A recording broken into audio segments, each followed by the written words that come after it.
ना next topic समझते हैं कि यूनिट वेक्टर क्या होता है। देखो, unit vector is a vector of unit magnitude, यानी कि एक ऐसा वेक्टर जिसका मैग्नीट्यूड 1 हो, उसको हम क्या बोलते हैं? Unit vector. अच्छा सर, यूनिट वेक्टर का काम क्या है? यूनिट वेक्टर का काम है किसी स्पेसिफिक डायरेक्शन को रिप्रेजेंट करना।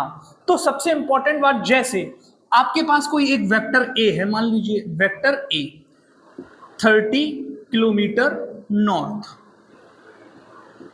तो बेटा अगर इस वेक्टर ए का मैग्नीट्यूड पूछूं तो आप कहोगे सर इस वेक्टर ए का मैग्नीट्यूड होगा 30 किलोमीटर।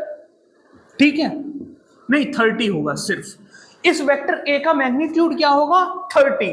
तो अगर मैं इस वेक्टर का यूनिट वेक्टर पूछूं तो इसका यूनिट वेक्टर रिप्रेजेंट होगा ए के ऊपर कैप लगा दो। तो यूनिट वेक्टर का सिंबल है कैप लगा दो। अच्छा, 30 किलोमीटर नॉर्थ को अगर आप 30 से डिवाइड कर दो, यानी कि फुल वेक्टर को उसके मैग्नीट्यूड से डिवाइड कर दो, 30 से 30 कट गया तो क्या बचा? 1 किलोमीटर नॉर्थ। तो ये क्या बन गया बेटा? Unit vector. देखो इस वेक्टर का मैग्नीट्यूड क्या है? 1। अगर मान लो तुम्हारा ए वेक्टर ये था 30 किलोमीटर टुवर्ड नॉर्थ, ए वेक्टर ये था, तो इसका यूनिट वेक्टर कैसा आया होगा बेटा? बस डिफरेंस इतना रहा होगा कि यूनिट वेक्टर इसके छोटा आएगा पर इसी डायरेक्शन में आएगा, यानी यूनिट वेक्टर की डायरेक्शन भी वही होगी जो वेक्टर ए की डायरेक्शन है। सिर्फ डिफरेंस इतना है, इसका मैग्नीट्यूड 30 है, इसका मैग्नीट्यूड 1 है, तो ये 30 गुना इससे ज्यादा बड़ा होगा। तो जब भी तुम्हें किसी वेक्टर का यूनिट वेक्टर निकालना हो तो क्या करोगे? उस पूरे वेक्टर को उसके मैग्नीट्यूड से डिवाइड कर दो। यानी कि अगर तुम्हें ए का यूनिट वेक्टर चाहिए है तो A cap is equal to A vector divided by modulus of a vector. यहां से जब तुम मॉडुलस को ट्रांसफर करोगे तो A vector is equal to modulus into A cap. मतलब किसी भी वेक्टर को लिखने का तरीका क्या है? फुल वेक्टर, अगर किसी वेक्टर को लिखना है तो उसका मैग्नीट्यूड लिख दो, मैग्नीट्यूड लिख दो प्लस उस मैग्नीट्यूड को मल्टीप्लाई कर दो किससे? यूनिट वेक्टर से। क्यों? जैसे ही तुम मैग्नीट्यूड लिखोगे वैसे ही क्या आ जाएगा वेक्टर के पास? मैग्नीट्यूड। और जैसे ही तुमने यूनिट वेक्टर लिखा उसका, तो यूनिट वेक्टर क्या करेगा? डायरेक्शन दे देगा। मान लो कोई भी मैं 40 लिख दूं, 40 ये मैग्नीट्यूड लिख दूं और कोई यूनिट वेक्टर लिख दूं, मैं 1 किलोमीटर नॉर्थ साथ में लिख दूंगा, तो ये यूनिट वेक्टर इसको क्या दे देगा? डायरेक्शन। तो बेटा यूनिट वेक्टर का काम है एक स्पेसिफिक डायरेक्शन प्रोवाइड करना। यूनिट वेक्टर होता कैसा है? जो तुम्हारा रियल वेक्टर है ना उसके पैरेलल होगा, उसके जैसी ही डायरेक्शन होगी, सेम डायरेक्शन होगी, बट उसका मैग्नीट्यूड कितना होगा यूनिट वेक्टर का? 1 मैग्नीट्यूड होगा। अच्छा सर, यूनिट वेक्टर का यूज क्या है? स्पेसिफिक डायरेक्शन देने के लिए। अच्छा, तो हमने कुछ रूल बनाए। हमने कहा कि हम कुछ यूनिट वेक्टर डिफाइन करते हैं। जैसे हमने कहा एक्स एक्सिस के अलोंग हमारा यूनिट वेक्टर होगा आई कैप, वाई एक्सिस के अलोंग हमारा यूनिट वेक्टर होगा जे कैप, और जेड एक्सिस के अलोंग हमारा यूनिट वेक्टर होगा के कैप। यानी कि आई कैप क्या होगा? Unit vector along X axis. Y क्या होगा? जे कैप क्या होगा? Unit vector along Y axis. और ऐसे ही हमारा जे कैप क्या होगा? Unit vector along Z axis axis. अच्छा, इनका यूज करके हम डायरेक्शन कैसे देंगे? जैसे मान लो मैंने तुमसे कहा कि कोई पार्टिकल 30 यूनिट चला है टुवर्ड एक्स एक्सिस, तो वेक्टर लिखो उसका। सर अगर तुम्हारा मान लो वेक्टर क्या होगा? कितना चला है तुम्हारा पार्टिकल अलोंग एक्स एक्सिस? 30। और लेकिन एक्स एक्सिस का यूनिट वेक्टर क्या होता है? आई कैप। तो मैंने जैसे ही आई कैप लिख दिया तो ये वेक्टर बन गया अलोंग एक्स एक्सिस। मैंने कहा कोई पार्टिकल बी है, वो अलोंग वाई एक्सिस 50 यूनिट चला है, तो मैंने कहा 50 अलोंग वाई एक्सिस, और डायरेक्शन देने के लिए वाई एक्सिस की मैंने जे कैप लिख दिया। मैंने कहा कोई पार्टिकल जेड एक्सिस के अलोंग 20 किलोमीटर 20 मीटर चला है, 20 यूनिट, तो वेक्टर सी क्या होगा जेड एक्सिस के अलोंग 20, और जेड एक्सिस के अलोंग चला है तो साथ में के कैप। समझ में आया? देखो ये ए बी सी सारे वेक्टर हमने यूनिट वेक्टर की मदद से बना लिए, आई जे के। इतना नोट करो, फिर आपको कुछ चीजें और बताता हूं। आई जे के आप समझ गए? एक चीज और समझो, जैसे अगर मैं कह दूं कि कोई पार्टिकल ए है, ये चला है 2, 3, 4, यानी कि एक्स एक्सिस पर 2 यूनिट चला है, वाई एक्सिस पर 3 यूनिट चला है और जेड एक्सिस पर 4 यूनिट चला है। तो इसका वेक्टर लिखो, तो मैंने लिख दिया ए वेक्टर। एक्स एक्सिस पर कितना चला है 2 यूनिट, पर एक्स एक्सिस के अलोंग वेक्टर क्या होगा, 2 के साथ क्या लिख दो आई कैप, यानी कि एक्स एक्सिस पर 2 यूनिट, वाई एक्सिस पर 3 यूनिट, तो वाई के अलोंग यूनिट वेक्टर क्या है +3 इंटू जे कैप, क्योंकि देखो ना फुल वेक्टर क्या होता है मैग्नीट्यूड इंटू यूनिट वेक्टर, तो वाई एक्सिस के अलोंग मैग्नीट्यूड तो 3 है और तुम्हारा यूनिट वेक्टर जे है, प्लस जेड एक्सिस के अलोंग 4 यूनिट चला है, तो तुमने लिखा 4, ये क्या है मैग्नीट्यूड अलोंग जेड एक्सिस, और जेड एक्सिस के अलोंग वेक्टर क्या होगा यूनिट वेक्टर के।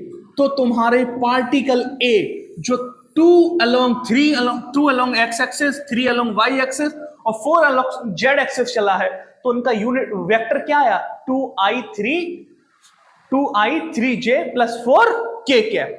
तो ये सब आ गया। अच्छा नेक्स्ट तुम्हें देता हूं वी वेक्टर है, बी पॉइंट है, कोई बी पार्टिकल, ये चला है 4, -3 और -2, एक्स एक्सिस के अलोंग 4 यूनिट चला है, वाई एक्सिस के अलोंग -3 यूनिट चला है और जेड एक्सिस के अलोंग -2 यूनिट चला है, तो इसका वी वेक्टर क्या होगा, तो लिखो एक्स एक्सिस के अलोंग 4 मैग्नीट्यूड और इसका unit vector 4i cap plus -3, तो -3j कैप -2 k कैप, ये तुम्हारा वेक्टर v आ गया। समझ में आया? अच्छा तो ये सारा यूनिट वेक्टर का खेल था। तो यूनिट वेक्टर को यूज करके हम कैसे नए नए वेक्टर बना सकते हैं ये हमने समझा। तो बेटा आपने वेक्टर लिखना सीख लिया, 2a वेक्टर, v वेक्टर, सब कुछ लिखना सीख लिया। अब कुछ बातें और बताता हूं। तो अगर मैं जनरल फॉर्म पूछूं किसी भी वेक्टर को लिखने की, तो बेटा किसी भी वेक्टर को लिखने की जनरल फॉर्म होती है एक्स का मैग्नीट्यूड, मतलब वो एक्स एक्सिस के अलोंग कितना चला है, प्लस यूनिट मल्टीप्लाई में क्या लिख दोगे एक्स एक्सिस का unit vector, plus Y coordinate और मल्टीप्लाई में J cap, plus Z coordinate और फिर क्या लिख दोगे आई जे के कैप।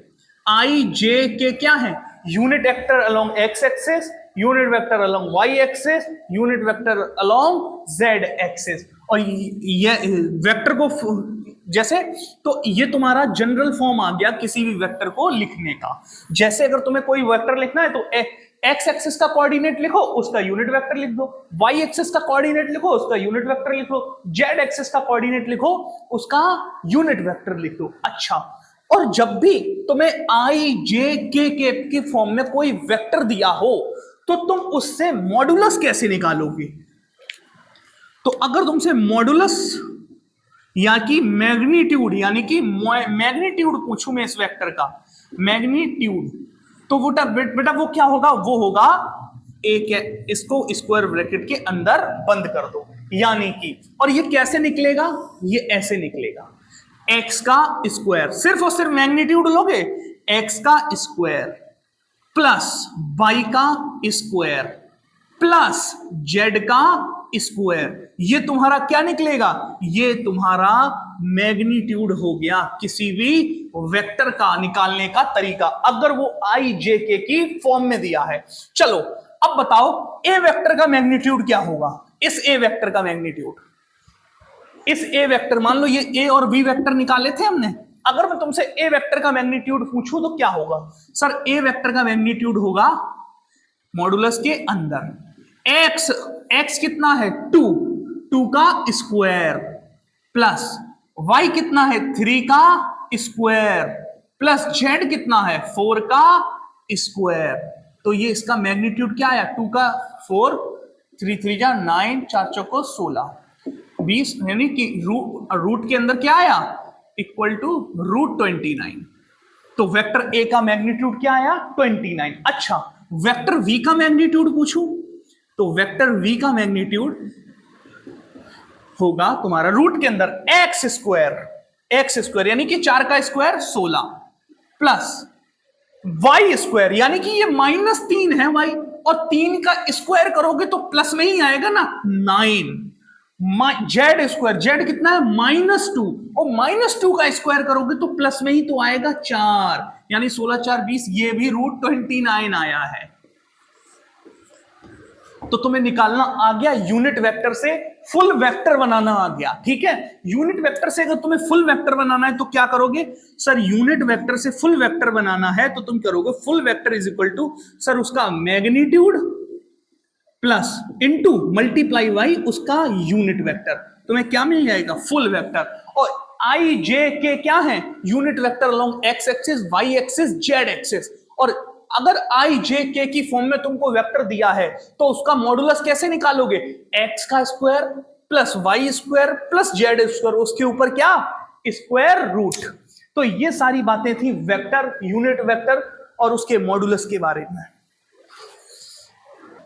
तो अब हम अपना नया टॉपिक समझते हैं फ्री वेक्टर और फिक्स्ड वेक्टर। देखो बेटा फिक्स्ड वेक्टर का मतलब क्या है, कोई चीज फिक्स कब होगी, यानी कि अगर हम किसी वेक्टर को फिक्स कर दें, यानी कि उसका स्टार्टिंग पॉइंट फिक्स कर दें, उस टाइप के वेक्टर को क्या कहते हैं हम कहते हैं फिक्स्ड वेक्टर। या फिर दूसरा नाम फिक्स्ड वेक्टर का क्या है लोकलाइज्ड वेक्टर। ऐसे वेक्टर जिनका स्टार्टिंग पॉइंट फिक्स है कि ये यहीं से स्टार्ट होंगे, उन वेक्टर को क्या कहते हैं फिक्स्ड वेक्टर। और जो वेक्टर जिनका इनिशियल पॉइंट यानी कि वो कहां से स्टार्ट हो रहे हैं ये फिक्स नहीं होता है, उनको बोलते हैं फ्री वेक्टर और लोकलाइज्ड वेक्टर। जैसे फिक्स्ड वेक्टर का अगर एग्जांपल दूं तो बेटा पोजीशन वेक्टर, कोई पार्टिकल पी रखा है यहां पर, इसका पोजीशन वेक्टर क्या होगा सर, ओरिजिन से एक लाइन सीधी ऐसी जाएगी, ये इसका पोजीशन वेक्टर आर होगा। तो बेटा इसका पोजीशन वेक्टर का इनिशियल पॉइंट फिक्स है कि ये ओरिजिन से ही स्टार्ट होगा, 0,0 से ही स्टार्ट होगा। अगर इसका इनिशियल पॉइंट फिक्स्ड है तो पोजीशन वेक्टर किसका एग्जांपल हुआ, पोजीशन वेक्टर एग्जांपल हुआ फिक्स्ड वेक्टर का। यानी कि एग्जांपल अगर इसका मैं बोलूं तो फिक्स्ड वेक्टर का एग्जांपल होता है पोजीशन वेक्टर, क्योंकि पोजीशन वेक्टर का स्टार्टिंग पॉइंट हमको पता है, ओरिजिन से ही तो लोगे पोजीशन वेक्टर। तो पोजीशन वेक्टर फिक्स्ड वेक्टर क्या होंगे जिनका स्टार्टिंग पॉइंट फिक्स हो, फ्री वेक्टर क्या होंगे जिनका स्टार्टिंग पॉइंट फिक्स ना हो, जैसे कि हमारा वेलोसिटी वेक्टर। वेलोसिटी वेक्टर हमें क्या पता है कहां से वेलोसिटी वेक्टर स्टार्ट हुआ है कहां खत्म हो रहा है। तो ये तुम्हारे फ्री वेक्टर और फिक्स्ड वेक्टर हो गए, इनको नोट कीजिए। तो बेटा अब हम नेक्स्ट वेक्टर अपना समझते हैं को इनिशियल वेक्टर और को टर्मिनस वेक्टर।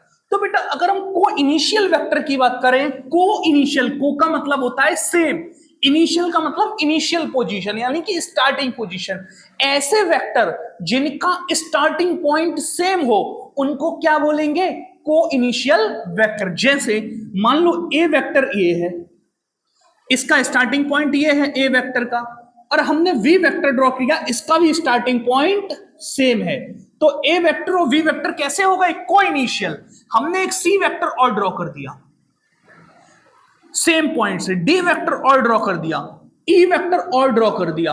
बेटा A B C D E ये जितने भी वेक्टर हैं, ये जितने भी वेक्टर हैं इनका तुम देख पा रहे हो स्टार्टिंग पॉइंट कैसा है सेम है। तो ऐसे वेक्टर जिनका स्टार्टिंग पॉइंट सेम हो उनको क्या बोलते हैं को इनिशियल वेक्टर। अच्छा को टर्मिनस वेक्टर क्या होते हैं, को का मतलब सेम, टर्मिनस का मतलब एंडिंग, यानी ऐसे वेक्टर जिनका एंडिंग पॉइंट सेम हो उनको क्या बोलेंगे को टर्मिनस वेक्टर। जैसे मान लो एक वेक्टर ए है जो यहां पर एंड होता है, ए वेक्टर यहां पर एंड होता है, दूसरा वेक्टर बी भी यहीं पे आके एंड होता है बी वेक्टर, तीसरा वेक्टर सी भी मान लो यहीं पे एंड होता है, डी भी वेक्टर यहीं पे एंड होता है, तो A vector, B vector, C vector, D vector, इन सभी का एंडिंग पॉइंट कैसा है बेटा? सेम है। तो ये कैसे होंगे? को टर्मिनस वेक्टर। तो को टर्मिनल का मतलब, को टर्मिनल वेक्टर का, को टर्मिनस वेक्टर का मतलब कि सेम एंडिंग पॉइंट, और को इनिशियल वेक्टर का मतलब सेम स्टार्टिंग पॉइंट। अब बात करते हैं हम कोलिनियर वेक्टर की। तो बेटा कोलिनियर वेक्टर क्या होते हैं? को का मतलब सेम, लीनियर का मतलब लाइन। तो ऐसे वेक्टर जो सेम लाइन में लाई करते हैं उनको क्या बोलते हैं? कोलिनियर। जैसे आपने स्कूल की रोज में बच्चे खड़े देखे, एक लाइन में खड़े होते, एक के पीछे एक, एक के पीछे एक, तो वो क्या हुए? कोलिनियर। अपनी सीट पे देखो, जो बच्चे बैठे हुए होते हैं वो एक लाइन में बैठे होते हैं, तो जो चीज एक लाइन में होती है उसको बोलते हैं कोलिनियर। तो वेक्टर भी अगर एक लाइन में है तो उनको क्या बोलेंगे? कोलिनियर। मान लो तुम्हारा वेक्टर ए है ये, और इसके जस्ट सामने वेक्टर बी है कोई, तो वेक्टर ए और वेक्टर बी कैसे वेक्टर है बेटा? ये कोलिनियर वेक्टर है। क्यों? क्योंकि ये सेम लाइन में लाई कर रहे हैं, तो ये कोलिनियर होंगे। अच्छा, दूसरा एग्जांपल दूं, इनके बीच में एंगल कितना है? थीटा जीरो है, जीरो है। अच्छा, मान लो ए वेक्टर ये है और वी वेक्टर ये है, क्या बताओ ये कोलिनियर है? तो बच्चे कहेंगे सर ये तो पैरेलल है, ये कोलिनियर कहां से हो जाएंगे? बेटा ये भी कोलिनियर हैं। क्यों? क्योंकि मैं तुमको बता दूं कि वेक्टर को अगर बिना रोटेट कराए, बिना रोटेट कराए अगर तुम प्लेन पर मूव कराते हो तो वेक्टर नहीं बदलता है। मतलब वेक्टर को तुम मूव कराओ, वेक्टर नहीं बदलेगा। कब तक? जब तक वो रोटेट ना हो। क्यों नहीं बदलेगा सर? क्योंकि जैसे ही, जैसे अगर ये मान लो इस डायरेक्शन में है, इस वेक्टर को मैं यहां ले जाकर रख दूं तो भी ये वेक्टर बी ही रहेगा। क्यों? क्योंकि इसका मैग्नीट्यूड भी सेम है, डायरेक्शन भी सेम है, तो वेक्टर नहीं बदला। अच्छा, इस वेक्टर को ऊपर ले जाऊं तो भी देखो इसकी मैग्नीट्यूड सेम है, डायरेक्शन सेम है, वेक्टर नहीं बदलेगा। लेकिन अगर इस वेक्टर v को मैं हल्का सा रोटेट करा दूंगा तो वेक्टर v आएगा ऐसा। सर मैग्नीट्यूड तो सेम रहा पर डायरेक्शन बदल गई, तो वेक्टर v क्या हो जाएगा? चेंज हो जाएगा, वेक्टर v रहेगा ही नहीं। तो बेटा इस वेक्टर को अगर मैं यहां से मूव कराते कराते कराते कराते, क्या वेक्टर v को यहां ले गया, अगर यहां रख दिया, क्या इसकी डायरेक्शन बदली? नहीं बदली। इसका मैग्नीट्यूड बदला? नहीं बदला। तो वेक्टर भी नहीं बदला। अब इसको ऊपर ले जा रहे हैं, ऊपर ले जा रहे हैं, ऊपर ले जा रहे हैं, और इसके सामने जस्ट रोक दिया। ना वेक्टर बी का मैग्नीट्यूड बदला है, ना डायरेक्शन बदली है, तो बेटा वेक्टर बी यहां आ जाएगा। और देखो ये कोलिनियर है कि नहीं? तो बेटा कोलिनियर सिर्फ एक लाइन में वेक्टर है, वो तो कोलिनियर है ही। अगर एक दूसरे के पैरेलल हैं तो भी वो कोलिनियर होंगे। तो ये वेक्टर भी कैसे हैं? कोलिनियर। क्योंकि वेक्टर को अगर तुम विदाउट रोटेशन मूव कराते हो तो वो चेंज नहीं होता है। क्यों? Vector does not change if it is moved without rotation. क्यों? रोटेशन हो जाएगा तो उसकी क्या चेंज हो जाएगी? डायरेक्शन चेंज हो जाएगी। विदाउट रोटेशन या फिर changing direction, without changing direction, उसकी डायरेक्शन मत बदलने तो उसको तो मूव करा सकते हो। तो ये कैसे हो गए बेटा? ये दूसरे क्या होंगे? पैरेलल। पैरेलल वेक्टर कैसे होंगे? पैरेलल वेक्टर होंगे। पैरेलल वेक्टर कैसे होते हैं? कोलिनियर होते हैं। अच्छा, अब तुम्हें मैं एक एग्जांपल देता हूं, बताओ ये वेक्टर कोलिनियर है कि नहीं? ए वेक्टर ये रहा, वी वेक्टर ये रहा, अरे सॉरी बी वेक्टर ये रहा, कोलिनियर है? हाँ बिल्कुल कोलिनियर है। मैंने ये थोड़ी कहा था कि एक ही डायरेक्शन में होंगे तो कोलिनियर होने चाहिए, एक ही लाइन में होने चाहिए। तो देखो वेक्टर v अगर इस तरफ है, वेक्टर a इस तरफ है, पर ये है तो एक ही लाइन में, तो ये कैसे? बस डिफरेंस ये है कि ये पैरेलल नहीं है, ये कैसे है? Anti parallel. Anti parallel. और एंटी पैरेलल वेक्टर भी कैसे होंगे? कोलिनियर होंगे। तो ये भी कोलिनियर है। अच्छा, मान लो वेक्टर v ये रहा और वेक्टर a ये रहा, क्या ये पैरेलल होंगे? बिल्कुल पैरेलल होंगे बेटा। वेक्टर v को मूव करा के हम इधर रख सकते हैं, जैसे ही हम इधर मूव करा के लाएंगे वेक्टर चेंज नहीं होगा, क्योंकि हमने विदाउट रोटेशन मूव कराया है। ये फिर एक लाइन में आ गए, तो ये कैसे हो गए? कोलिनियर। यानी कि कोलिनियर वेक्टर पैरेलल भी हो सकते हैं, एंटी पैरेलल भी हो सकते हैं। अच्छा, ए वेक्टर ये है और वी वेक्टर तुम्हारा ये रहा, क्या ये कोलिनियर है? बेटा इनको तुम कैसे भी मूव कराओ ये कोलिनियर नहीं होंगे, क्योंकि मान लो इसको मूव कराते कुनारते यहां ले गए, क्या ये सेम लाइन में आए? तो तुमने सेम लाइन में लाने के लिए मान लो घुमा दिया वेक्टर वी को, तो बेटा जैसे ही घुमाया तो वेक्टर वी चेंज हो गया, वी वेक्टर रहा ही नहीं, तो ये कोलिनियर नहीं होंगे। तो कोलिनियर वेक्टर का कॉन्सेप्ट क्लियर। तो बेटा अब हम समझते हैं जीरो वेक्टर। तो जीरो वेक्टर को एक नाम से और जानते हैं हम, नल वेक्टर। तो सर जीरो वेक्टर क्या होता है? जैसे यूनिट वेक्टर वो होता है जिसका मैग्नीट्यूड 1 हो, ऐसे ही जीरो वेक्टर वो होता है जिसका मैग्नीट्यूड 0 हो। तो बेटा ये जीरो वेक्टर की हमको जरूरत क्यों पड़ी? हमको जीरो वेक्टर की जरूरत क्यों पड़ी? मान लो बेटा तुम्हारे पास एक ए वेक्टर है, ये रहा ए वेक्टर, और तुम्हारे पास एक वी वेक्टर है, ये रहा वी वेक्टर, और तुमसे मैंने कह दिया कि A vector is equal to vector V, कि ए वेक्टर और वी वेक्टर दोनों बराबर है। फिर मैंने कहा कि अगर मैं ए वेक्टर में से बी वेक्टर को सब्ट्रैक्ट कर दूं तो आंसर क्या आएगा? बेटा जब ए और बी दोनों बराबर हैं तो एक ए बी की जगह हम क्या रखेंगे? ए, तो ए में से माइनस ए कर देंगे तो आंसर क्या आएगा? 0। पर बेटा 0 में से अगर 5 में से -5 कर दें, ए भी 5 है, बी भी 5 है और ए भी इक्वल है, 5 में से -5 कर दें तो आंसर 0 ही आएगा। पर बेटा 0 तो स्केलर क्वांटिटी है, और वेक्टर में से अगर आप वेक्टर सब्ट्रैक्ट करो या फिर वेक्टर में वेक्टर ऐड करो तो आंसर वेक्टर ही आएगा। तो वेक्टर में से वेक्टर सब्ट्रैक्ट कर रहे हो तो तुम्हारा आंसर क्या आ रहा है? स्केलर आ रहा है। तो हमने कहा कि हम इसको 0 नहीं मानेंगे, हम इसको 0 वेक्टर बोलेंगे, क्योंकि ए वेक्टर में से माइनस बी वेक्टर किया तो हमारा आंसर 0 नहीं आया, 0 वेक्टर आया। यानी ऐसा वेक्टर जिसका मैग्नीट्यूड क्या है बेटा? 0, और जिसकी डायरेक्शन की बात करें तो बेटा 0 वेक्टर के पास आर्बिट्ररी डायरेक्शन होती है, मतलब कोई भी डायरेक्शन। जैसे आर्बिट्ररी डायरेक्शन, अगर मैं बात करूं आर्बिट्ररी डायरेक्शन की, मान लो ये तुम्हारी एक्स वाई जेड एक्सिस है, तो कोई पॉइंट यहां 0 ओरिजिन पर रखा हुआ है, तो बेटा इसका अगर तुम वेक्टर बनाओगे ना, इसका वेक्टर, तो इसका वेक्टर 0 वेक्टर ही आएगा। और 0 वेक्टर आएगा तो मतलब इसके पास ये डायरेक्शन भी हो सकती है, इसके पास ये डायरेक्शन भी हो सकती है, इसके पास ये डायरेक्शन भी हो सकती है।